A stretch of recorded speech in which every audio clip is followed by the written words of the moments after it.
This orientation assumes that you are an experienced and professional real estate salesperson. So this orientation is not designed to teach you how to sell real estate. It is designed to teach you our company's expectations of you with respect to our brand and our legal requirements and our best practices. So one of the ways that we want you to make sure that you are engaged with your buyers who are expecting a certain level of care, given that they are buying from a brand that they trust, you want to make sure that your sales team feels fully engaged on an emotional level. So when your sales team is engaged on an emotional level with this project, then you're more likely to engage your buyers in the same way. So your success in presenting this branded real estate project to your prospects really starts with your team really feeling highly engaged, each and every member, including you, not just with the project, but with the prospect of being able to excite prospective buyers into what it will feel like to live at this property. So really, there can be no such thing as a bad day, so to speak, when you are selling to the affluent and to the ultra high net worth individuals. So when you feel like you're having a bad day, talk yourself out of it or get someone else to take your prospect because it's extremely important. So one of the things that we have noticed as we have come out of this great global economic recession that really started in 2008 and really lasted until about 2014 is that the affluent, the ultra high net worth individuals, what we call in general the wealthy, they have begun tightening their circle of trust. And so typically salespeople, including real estate salespeople, are outside their typical circle of trust. So the question is, how do you work your way into their inner circle to be a trusted advisor? So through this presentation, we will show you the ways that you can do that. So you have the opportunity to create a very positive and memorable experience for your customer. And I'm going to share with you the model that we use in our operations of our hotels and residences to create that kind of positive and very memorable experience, not only for hotel guests, but in this case, for residence owners and their guests. So let's look at this pyramid. It's in 3 tiers, really, and so let's start with focusing on the lower tier, that which is expected. So when a buyer comes into your sales gallery, they're going to expect it to be clean, and they're going to expect a certain amount of service and attention from you. And they're also going to be expecting you to show them a quality product. So those are the things that they're not necessarily likely to be remembered. They will be remembered, however, if your sales gallery is not very, very clean, if it has a cluttered appearance, if your customer service, if the receptionist has not greeted them promptly, if your service or anyone who delivers service to your prospect during the visit is not on their game, so to speak, your buyers will remember that, and not in a good way. So let's talk about then the second tier. That is experience that the prospect has requested. Let's say they have asked you for a set of the floor plans that best suit their needs, and they've asked you this question after they've spent time with you. And perhaps they have asked you other questions too, such as, can you send me in writing what the homeowners association dues or fees will be? And so they've requested something from you. And so now that since they have proactively requested something from you, they're probably going to remember whether you have delivered on their requests or not. And if their requests are not delivered upon, let's say they have to reach out to you a second time or a third time via email or phone to make the same request again, then that's not a positive customer experience. So then the top tier is really where you want to live. It's what we call the surprise and delight, the wow moments that you can create for your buyers. And those are the experiences that they will always remember. One of the things that we know about the wealthy is that they are used to being catered to. They're used to having people do things for them, but rarely do they feel cared about. So this is where you can set yourself apart from other real estate projects and other real estate professionals. So one of the reasons we bring this up is that we mystery shop all of the projects that are branded and licensed to carry the brand in their real estate marketing and sales. And so it's surprising to us when we see in mystery shopping reports that the prospect has requested certain things and the salesperson has not delivered on those. And so the chance of getting that customer to re-engage with you becomes slim. And so you always want to make sure that you are delivering on what's expected and what's requested, but also spend some time in the what I call the delighted zone. So let's say that you have talked with this prospect before they have arrived at the sales gallery.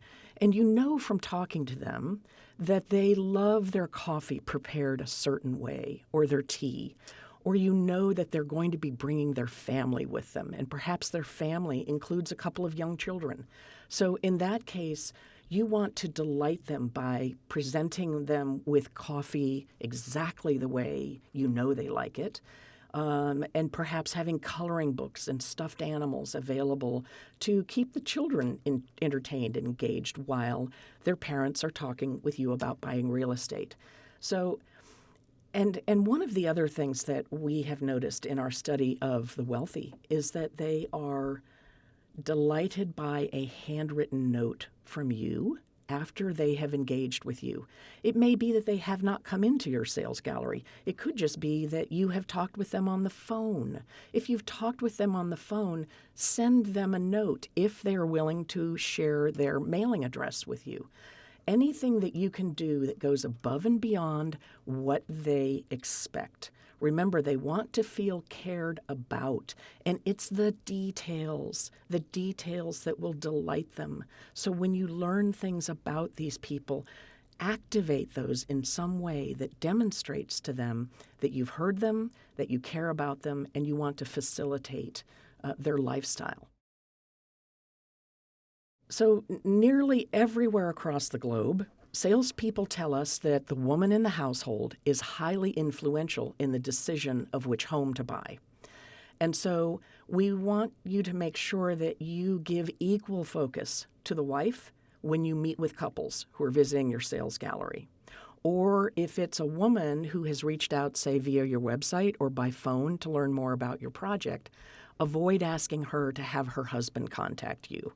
In other words, assume that she has the decision-making power and the money to make the purchase. One of the trends that we have seen in branded real estate is that single women who have buying power are choosing to purchase a branded residence. And it's a solo household, if you will. And so always sell to each member of the team. So if you are in their presence, if they've come to your sales gallery, or if they have asked you to meet them off-site, and it's a husband and wife, always give the woman your full attention.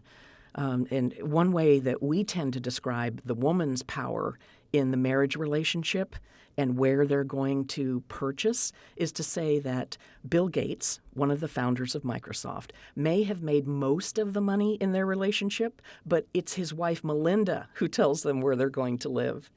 And again, sometimes we see this in mystery shopping reports where the mystery shopper might be there to do the audit in person, and she notices that the salesperson continues to give eye contact to the man that has accompanied her. So do keep that in mind, that you are really focusing on selling to both members of the family. This is a very important slide, the idea that our company is the licensor of the name and the marks. And so our role as licensor, in order to mitigate risks that happen in real estate sales activities, is that we as a company and we as the individuals who are providing support to your marketing and sales team, we have to keep what our law department calls an arm's length position from your marketing and sales activities. So Marriott International, or an affiliate of Marriott International, is the licensor of the brand that is on your project. And so we do have to maintain that certain arm's length distance so that we are not perceived as a co-developer or a co-offerer of the real estate. And so, again, there may be mystery shopping where we might notice that the sales executive on the project speaks in a way that makes it sound like perhaps Marriott is a co-developer or a co-offerer. So help us protect the relationship from us as licensor to your project owner, who is our licensee. Here are some issues that tend to draw our company in as the brand licensor. We get named in lawsuits by buyers who want to get out of their purchase agreement with a project owner. So I think one of the reasons that happens, that we get named in lawsuits, is sometimes there's confusion in the buyer's mind about who they're really purchasing from. And so when buyers want to get out of their purchase contract and get their non-refundable deposit back from the project owner, they will look for anything in their communication with you that would give the impression that we have somehow been named as a co-developer or as a partner. So please be very careful not to describe the relationship of Marriott International to your project as a partnership. We are simply the licensor and in most cases the manager of the residences once they are ready to open and be operated. So these are some of the things that we see in mystery shopping activities where in the buyer's mind it's expressed that we might be a partner in the project. And one of the things that really is significant and needs to be avoided is this idea of overstating or inflating the number of residences that have been sold at your project. And one of the ways that we see this is if a buyer sometimes asks the question, so how many have you sold? Because they're trying to gauge how successful your project is so far, because everyone wants to live somewhere that's successful and has lots of cachet and name recognition and is popular, right? So they're going to ask you, so how many units have you sold so far? Or what % sold are you? And one of the ways that your project owner can get sued is by the sales team overstating how successful the project is to date. One of the things sometimes we see too with news releases that we get for approval for your project is there'll be a statement in there that says the project is 53% sold. We get sales reports every month from your project, and so the first thing we do is to go and check the sales report. And lo and behold, you are 35% sold, not 53. And so what happens is you overstate that. Buyers get a sense of you having said that the project is more successful so far than it actually is. That becomes one reason why people decide to sue. And so we will always correct that misstatement in the news release that we see for review. But if you're in the sales office and you are stating what % sold you are, which you would never do unless a prospect asks you directly, you need to be very, very careful, because that is one way that buyers have been successful getting their purchase contracts canceled and their deposits refunded. So let's start talking about some do's and don'ts. Of course, as a real estate sales professional, you will do what is called discovery to learn about your buyer's needs and desires. And so certainly the things that you're going to talk about with your prospects are the location, the lifestyle experience, and the product. But what we see in mystery shopping reports is that some salespeople go right to talking about floor plans and square footage instead of taking the time to get to know the prospect and to show genuine care for their needs and their motivations. And so spend the time to learn about your buyer. Do they have a family? It's more than just square footage and floor plans. It's even more than just how many bedrooms do you need. You're really facilitating their lifestyle, and they expect you to take the time to get to know them so that they can make the right purchase decision for their family. Remember that you represent the developer. So as we talked about a couple of minutes ago, you represent the property developer. You are not representing Marriott or, say, the W brand, the St. Regis brand. You're representing the developer. And make it clear that the developer is who is building and selling the residences.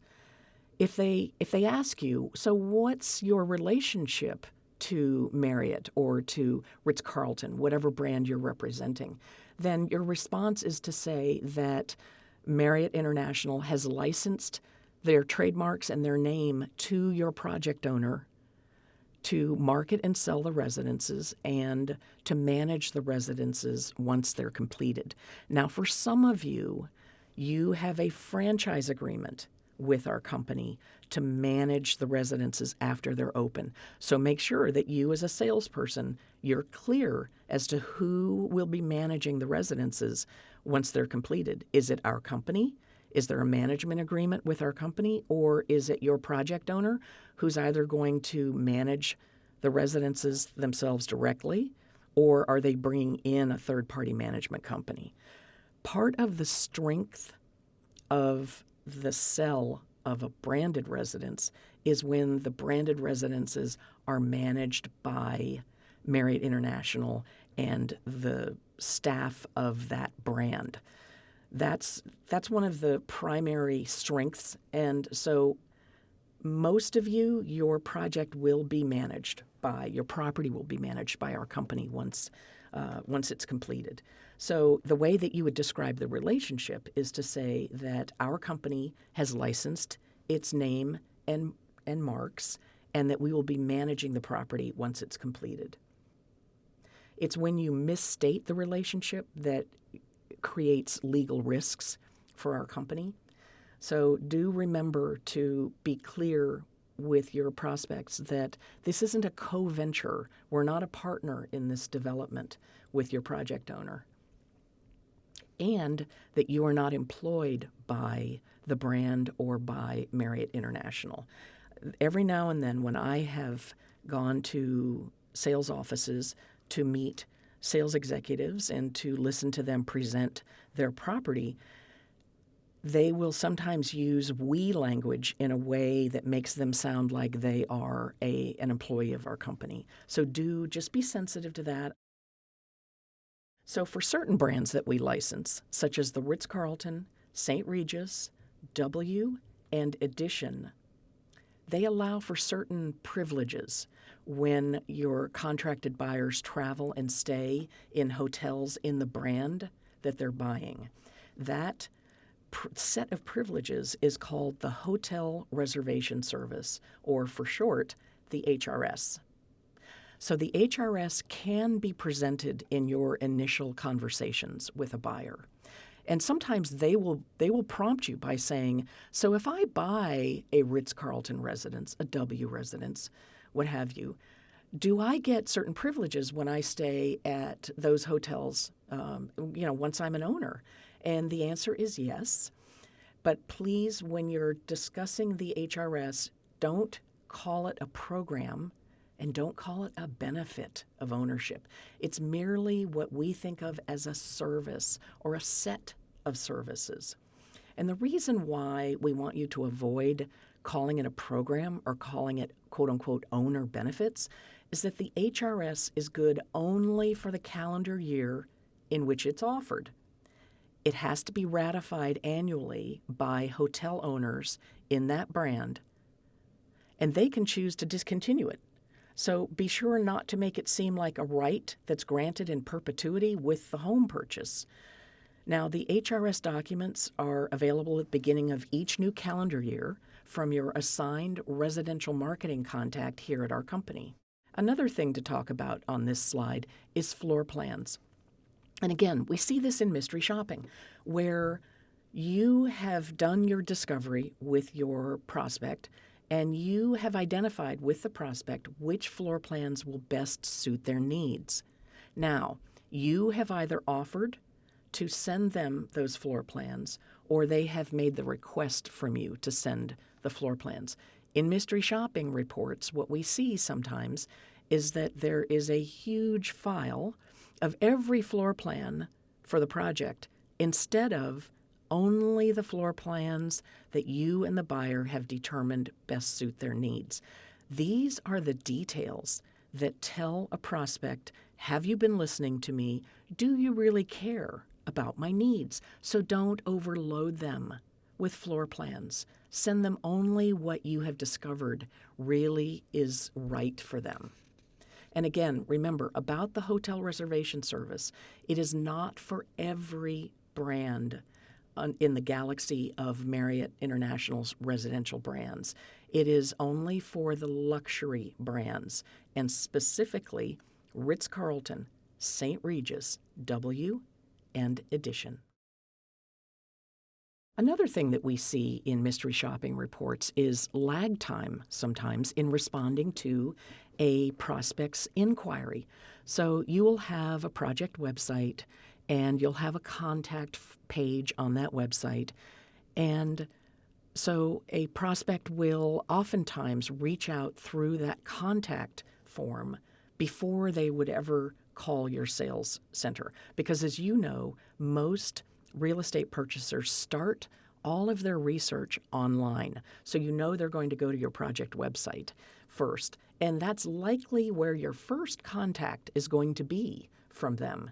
And so ideally, because we all live in a world of instant gratification now, and especially amongst the wealthy, they're going to expect a response from you very, very quickly.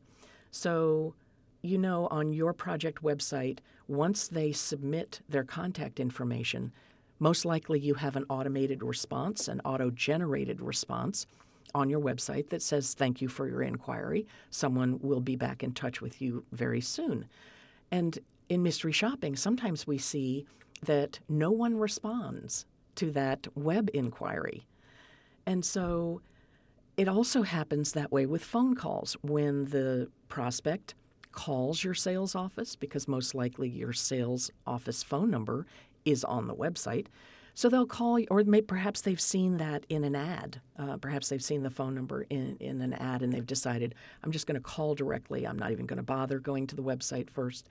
And so in mystery shopping reports, too often we see that the call does not get returned. And so the mystery shopper has to reach out again and try to get the sales office to engage with them. When that happens, your chance of actually being able to re-engage with that prospect has just dropped tremendously. They are expecting instant gratification. However, as we all know, we all have to sleep, right? There are inquiries that come in overnight. So we don't expect you to be responding immediately in the middle of your night, let's say. Perhaps even not on a national holiday. But do respond to inquiries as soon as you can, ideally within 4 hours of inquiry. At the most, 24 hours after the inquiry. But remember, the longer you wait to get back in touch with a prospect, the less chance you will have to re-engage the less chance they're likely to be as interested in your property as they were when they first made their inquiry. And so really, we've talked about creating a genuine relationship. We've talked about that positive customer experience model where you will do things to delight them. And as part of that, you need to know more about them. And so it all comes down to creating a genuine relationship. Because remember, real estate salespeople are typically outside the circle of what the wealthy consider their trusted advisors. And your role or your goal is to work your way into their inner circle. But you need to do it from a point of authenticity, from being truly genuine. And so you're going to take the time to do discovery. And, part of that, obviously, as you get the conversation going, is to find out what attracted them to this particular property. Just, have them talk about their family. Typically, parents love to talk about their children. And so you're going to listen for areas of commonality, and you're going to demonstrate to that prospect those elements of commonality that you share with them. And you're also going to find out what are their hot buttons. And because if they have hot buttons that your property is not, say, meeting the way they would expect it to, you're going to figure out how to turn them around on whatever hot buttons they may have so that you can have them fully hearing you and engaging with you. So now, as part of our do's and don'ts, let's talk about terminology. We avoid using the word unit. So when you're talking with a prospect, try to use the word residence or home when you're talking with them. When you say, well, we have 230 units, or this unit has 1,300 square feet, what you're doing is essentially unconsciously, subliminally, you are reducing your offering to a commodity because it's a unit. There's nothing special about it. When you use the word residence or home, you're elevating essentially the whole idea of what you're selling. It has a more elevated, more elegant, more what we would call on-brand way to refer to the product, let's say, that you're selling. Now, in certain parts of the world, the word apartment is interchangeable with a home or a residence. In the U.S., apartment tends to be a term that's reserved for a dwelling that you rent or that you lease for a certain period of time.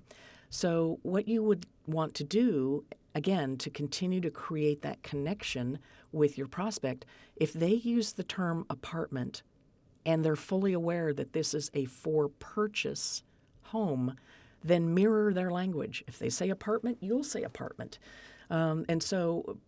But if you're a if you're a project that's located in the U.S., take care with using the term apartment, unless you're speaking with an international buyer who's familiar that has more than one connotation. Years ago, there was a term that was used a lot in real estate called flipping.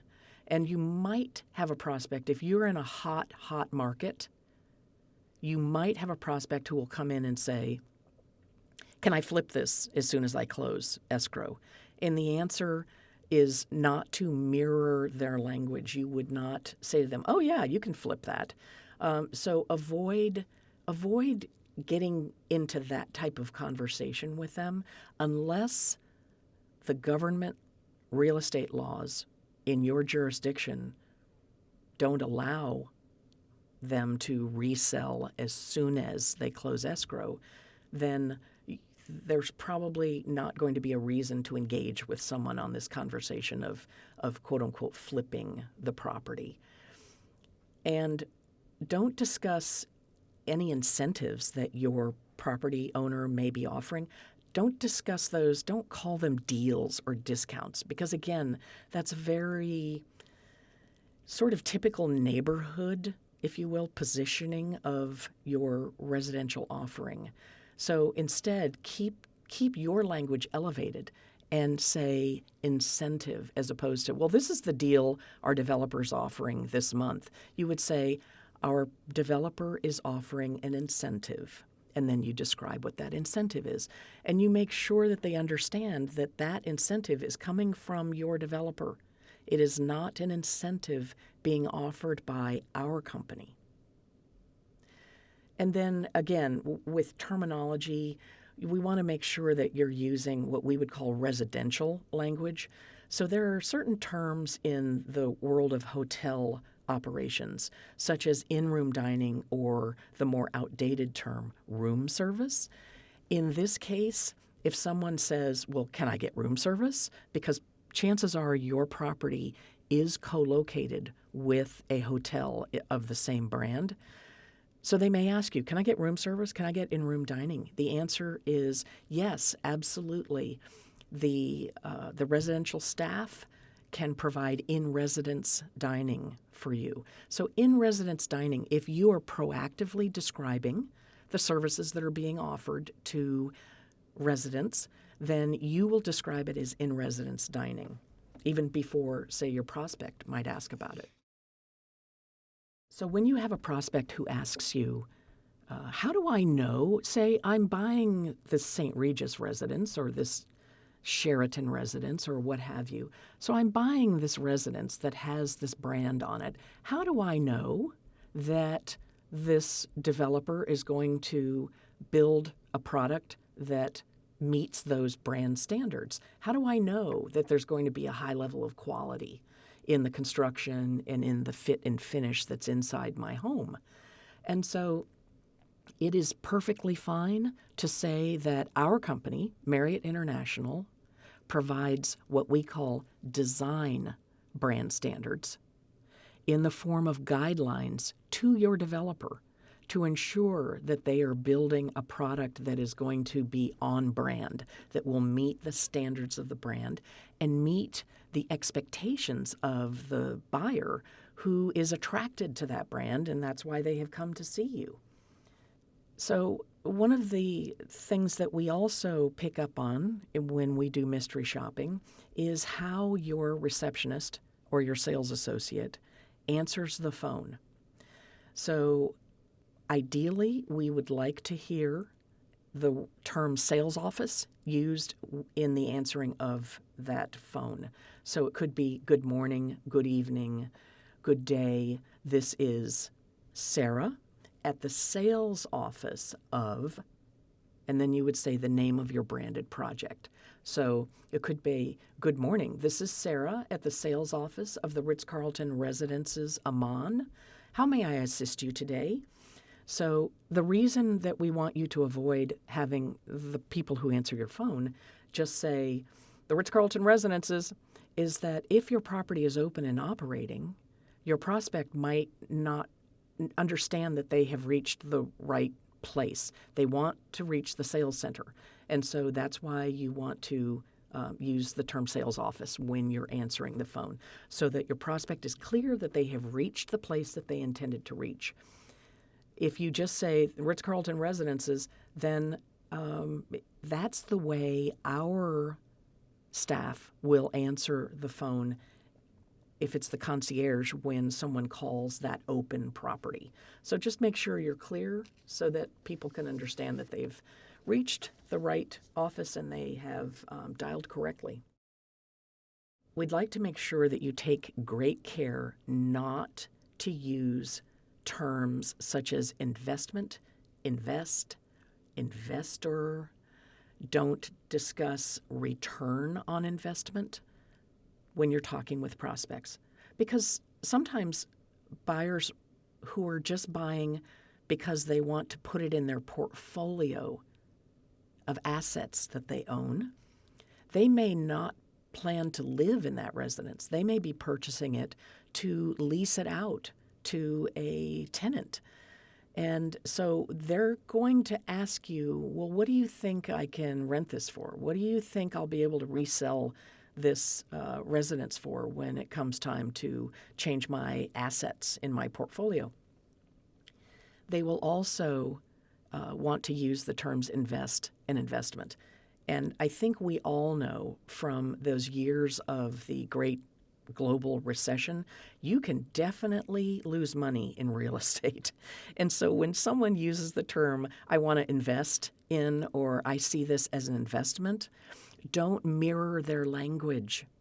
So we've talked during this presentation, during this training session, about mirroring your prospects' language and perhaps some of their body language. But in this case, do not mirror their language. If they are using this type of language, avoid using these terms with them. Instead, if they say, I want to make an investment or I want to invest in this, you are going to use the term purchase or purchaser. If they say, well, I'm an investor. And so in your mind, they're not an investor, they are a purchaser. And they are buying or purchasing, and they are a purchaser or they are a buyer. So scrub any language from your presentation that includes the word invest, investment, investor, or any talk of return on investment. No one has a crystal ball to be able to figure out whether someone, when they sell, will either be able to break even or walk away with a profit. So that goes along with bullet number 2, which is don't discuss the resale appreciation because no one knows what that is. Markets can change. So if your project has a rental program, there are 2 aspects of this slide that we need to talk about.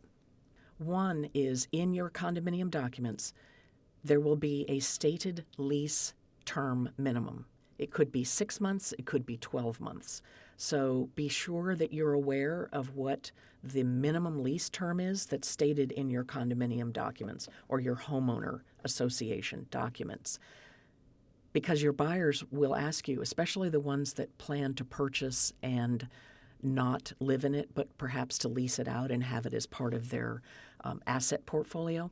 So make sure that you are accurate in what you tell them that lease term is. And then also, sometimes they imagine that it's our company that will manage their rental or their leases on their behalf. So be clear to them that if they tell you that their plan is just to lease out this home and not use it as their primary home or as a second, third, or fourth home, then make sure that they understand that they will have the freedom to be able to use a local agency to manage the rental and the leasing activity on their residence, and that our company does not handle that. So one of the other elements, too, about rentals is that if your company is offering a rental program, then you may have prospects who will proactively say, so do you have a rental program that I can put this residence in when I'm not here using it?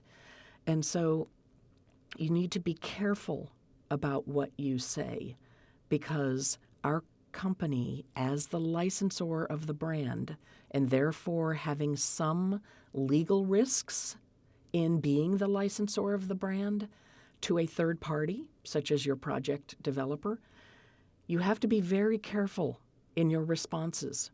So if you're asked, will there be a rental program? The only approvable statement that you can make is this: ownership may include the opportunity to place your home in a rental arrangement. Got that? Be very clear about that being your initial response if you're asked about there being a rental program. You, as the salesperson, will not proactively mention that your project owner is offering a rental program. The only exclusion to that rule is if you have a mandatory rental program. Because some countries and some local jurisdictions outside the U.S. May require that if real estate is being sold that's co-located with a hotel, that those residences in that real estate project must place their home into a mandatory rental program, which means that the owner of that residence has restricted use of occupying it for their own enjoyment. And so if you are working at a project that has a mandatory rental program, then please check with your assigned residential marketing contact from our company to get guidance on how to express to buyers that concept of the mandatory rental program and what kind of language you can use so that you're keeping your developer and our company free of legal risks that are involved when you're talking about rental programs. Because when rental programs are discussed, there is a perception that there will be some sort of return on quote-unquote their investment. So do take great care with this. This is something that we see in mystery shopping reports too, that the sales executive proactively starts talking about an optional rental program. If it's mandatory, you do have to disclose to your buyer that they're not going to be able to live in that residence 365 days a year. But if it's an optional, or what might also be called voluntary rental program, then you are treading on very dangerous territory in terms of government bodies who regulate that kind of discussion. Be sure that you understand the services and amenities that will be available to your residence owners. So there will be certain private owners-only amenities that will be at your residential property, and you need to understand how your residence owners are going to pay for those, the upkeep of those amenities. You'll also want to be very clear on what the specific services are that are going to be offered to residents and how those are paid for. So you need to understand which are the services that are included in the dues or the fees or the assessments that your residence owners, your buyer at this point, would pay as part of the upkeep of their association, of the property, if you will. And you need to know which ones are a la carte. That means they will pay as they use them. So, for instance, basic concierge services are part of what is included in the condominium dues that an owner will pay. But if they want their dog walked, or if they want child care services, or perhaps they only occupy their residence a certain period of time during the year, and they want someone to come in and perform what we call vacant home care, then those three examples are what we consider a la carte. So an owner will pay for those as they need them, and those are not baked into their base condominium dues. So this is an area, this idea of what is included in dues, what is a la carte, what amenities do I have access to as an owner. These are the areas that are often misrepresented, but not necessarily deliberately. Sometimes the salesperson just hasn't gotten all the facts yet from their project owner.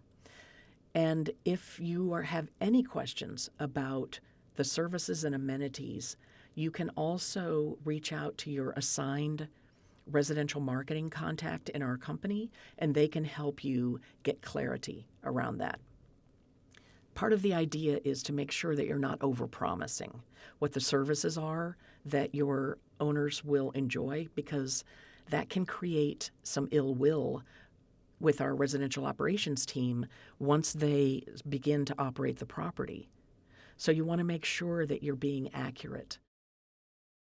So let's talk for a moment about what to include or not to include in your email communications. So for instance, you are sending an email to a prospect, either to follow up with them on a previous conversation, or it's your first outreach to them because they perhaps have reached out through your project website, so you might answer them via email. especially if they have not provided you with their phone number as part of filling in that contact form on your website.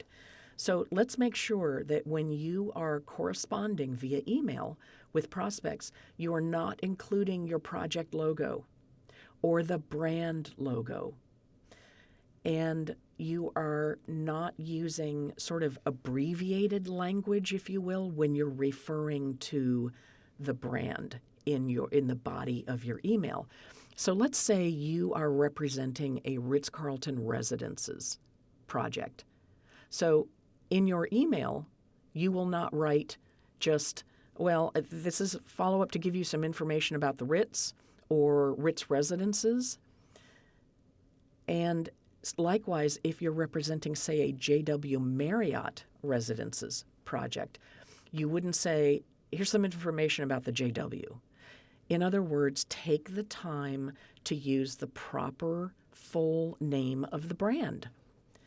And partly that is, especially in the case of the Ritz-Carlton brand, when I see in mystery shopping reports or when we see communication that comes even just from the salesperson to us here in the company asking a question, when they use abbreviated terms such as Ritz or the Ritz, that is a separate company from the Ritz-Carlton hotel company.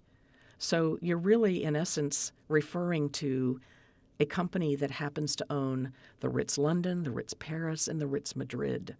And so don't use abbreviated terminology. It takes not even 1 second more to use the proper name of the brand. Also, what we would not want you to do in emails is casual salutations. You will always address your prospect by their last name or their surname, if you will. You won't immediately, just because they have sent you a contact form that says Karen Smith, you won't start your email with, hello, Karen, or dear Karen. You will use hello, Mrs. Smith, or Ms. Smith, if you don't know her marital status, or Mr. Jones. You will not start out using their first name until they give you permission to do so. Sometimes you'll have a prospect who will insist that you call them by their first name. They're a casual sort of person. They feel an authentic relationship with you, and so they offer the opportunity for you to call them by their first name, in which case, do that, but please not before they offer you permission to do that. Also in your emails, please be sure that your email signature is properly formatted. You will find guidelines for that in the Branded Graphic Standards Guide for your residential brand. Or you might, if you are a broker who is selling on behalf of a project owner, so you're not an in-house sales team. Let's say you're a local broker in that market. You can feel free to use your broker email signature. It wouldn't include any reference to the branded name of the project. It would be your standard broker email signature. If you would like to use the email signature that we have in our standards guide as your email signature for the project, please do consult the guide and also send the sample once you've created an email signature that's specific to the project. Make sure you send it to your assigned residential marketing contact in our company for approval before you begin to use it. And also, for any sales letters or sort of email templates that you might create to respond to prospects, please be sure that any sales letters or email templates are sent to your assigned residential marketing contact at our company for review and approval before you begin to use it. So now let's talk about some more ideas about how to represent the brand. As we've talked about, one of the things that you want to be sure you do is to really raise your communication game to somewhat of an art form, if you will. And there is a certain art of communication in terms of building trust with your prospect. So if they're reaching out via email, they can't hear you. They don't hear the tone in your voice, And so be sure that when you are corresponding via email, you take the time to strike a gracious and warm tone. If you're in a hurry and you just want to dash off a note to them, try to postpone doing that until you have more time to spend to build a warm and gracious greeting and introduction and then the body of your email. Buyers, when they can't hear you, they can't pick up on your tone. So make sure that you're spending the time to strike that right tone. And when you're talking with prospects by phone, make sure that you have the time to spend with them. They will be able to pick up on the fact that maybe you're rushed. So make sure that you're building in enough time to have a gracious conversation where you can answer their questions in a way that they feel that their needs are being facilitated, not that they're sort of keeping you from going and doing something else. So make sure that your tone is always warm, always gracious, even if you feel particularly stressed when you're having the conversation with them you're stressed perhaps because of outside factors. Don't let that creep into your tone. Make sure that they feel welcomed, that they feel as though you are there to facilitate whatever their needs may be. So take the time to strike the right tone, whether it's in email and whether it's on the phone, and then certainly in person.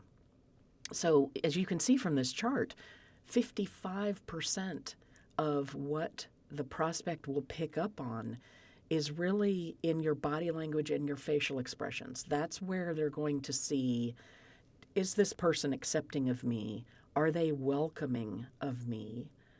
Do they seem genuinely interested in my needs and facilitating my purchase? So make sure that you are incorporating every bit of this pie chart and keeping in mind what the message is that you are delivering to them and how you're delivering it, whether it's by phone, email, or in person. We think of you as ambassadors of our brand. You are, in fact, an extension, if you will. And people who are experienced and have an affinity for the brand that you're representing, they're going to see you as an ambassador, so to speak, in terms of what their experience is going to be with you. Because if they've had an experience with a certain brand, whether it might be Westin, Ritz-Carlton, W, they know what that experience is like when they're in a hotel in that brand. And so they're going to expect that same sort of culture, if you will, that same sort of experience in how they're treated in your sales center. So do keep that in mind. So that first impression is really critical. The answering of the phone is really that first contact that they have with your sales gallery. And so make sure that it feels very on brand to them. And really, it's one continuous process of their expectations of the brand that will carry over into your sales experience with them. And so really what you are striving for is to create that very on-brand experience and to deliver a quality of meeting their needs that goes above and beyond. You will probably notice that in the brands that Marriott International owns and the staff that operates those hotels and operates those residences, there is a very consistent experience with those staff members, whether it be a hotel or a residence. And that's what your buyer is expecting when they come to see you in the sales gallery, or if you're engaged with them on the phone or via email. They're expecting a consistency and a congruity, if you will, with their experience that they've had so far with the brand. So given that your prospect already most likely has an affinity for the brand that you are offering, we suggest that you treat them like they like to be treated. There's an old saying that says, I treat people like I like to be treated. But in this case, you're dealing with the wealthy, and you are going to treat them like they like to be treated. And so you're going to serve their expressed wishes and desires, but above all, you want to pay attention to their unexpressed wishes and desires. So if you notice that they keep glancing at their watch while you're talking with them, that's an unexpressed element, and you pick up on those visual cues. And you ask them, can we arrange transportation for you to your next meeting? Or how much time do you have left to be able to spend today? So you facilitate those things, those physical cues that you're picking up on, and you will facilitate meeting their needs. Not just the things that they tell you, the things that they request from you, but really those elements of your interactions where you know that you can make a difference. Those are the moments that you will surprise them and delight them, because they realize, okay, this person is genuinely interested in serving my needs. And that's what it all goes back to. Because remember, at the beginning of this presentation, we talked about the fact that the wealthy are oftentimes very much taken care of during the day, but they don't necessarily feel cared for. So anything and everything that you can do to make your prospect feel genuinely, of course it has to be genuine, they will appreciate. We would like you to help us get to know your buyers. So one of the primary objectives in your sales process is to keep track of what you have learned about them from what they have shared with you. We tend to call those details preferences, or another way to express that would be the buyer's likes and dislikes, perhaps what their allergies are, and also things that are special and unique to them, such as their anniversary date, their birth date. If they're a dog lover, what's the name of their dog or their pet, or their plural, their pets, children's names, anything like that. Peanut allergy. They particularly love red wine. They might like a particular brand of gummy bear. Whatever it may be, you want to collect those, and so that you're building essentially a profile of who that person is for two reasons. One, you can continue to surprise and delight them during the entire process, from the moment you meet them to when they sign the purchase agreement, and now they're waiting to close escrow and take possession of that residence. You will continue to engage with them and surprise them and delight them because you have taken the time to listen and to write down their preferences. So that's one of the reasons that you're going to want to collect that type of information. But two, you will share that information with the director of residences.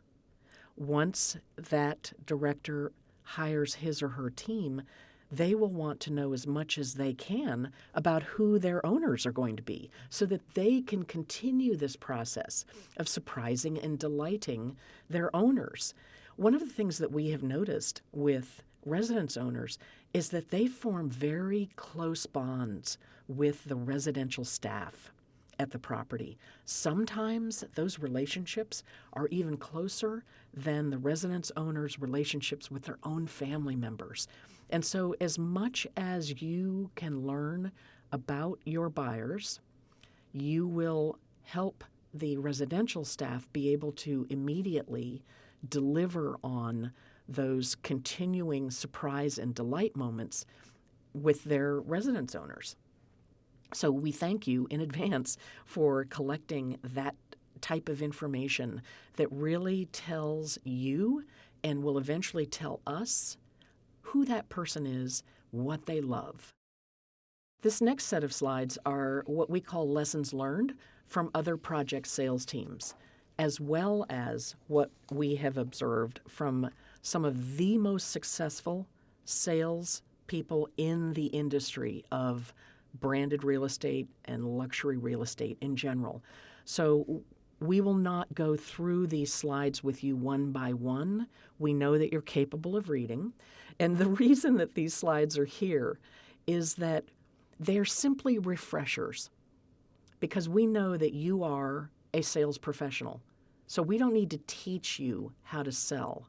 But these are great reminders. You might, in these next few slides, you might just pick up a point that has not been top of mind recently. Something you'd say, I used to do that. Yes, I'm going to start incorporating that again in my process. So just please take the time to look through the next 8 slides or so to just see what it is that might speak to you in terms of a best practice or something that could make you even more successful than you already are with what you do and how you do it, how you facilitate the needs of your prospects to help them make the right purchase decision.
Now that you've had the opportunity to listen to this presentation and you've had a moment to step through the last few slides that precede this one to refresh yourself on certain best practices, you may have questions, and we are here to answer them.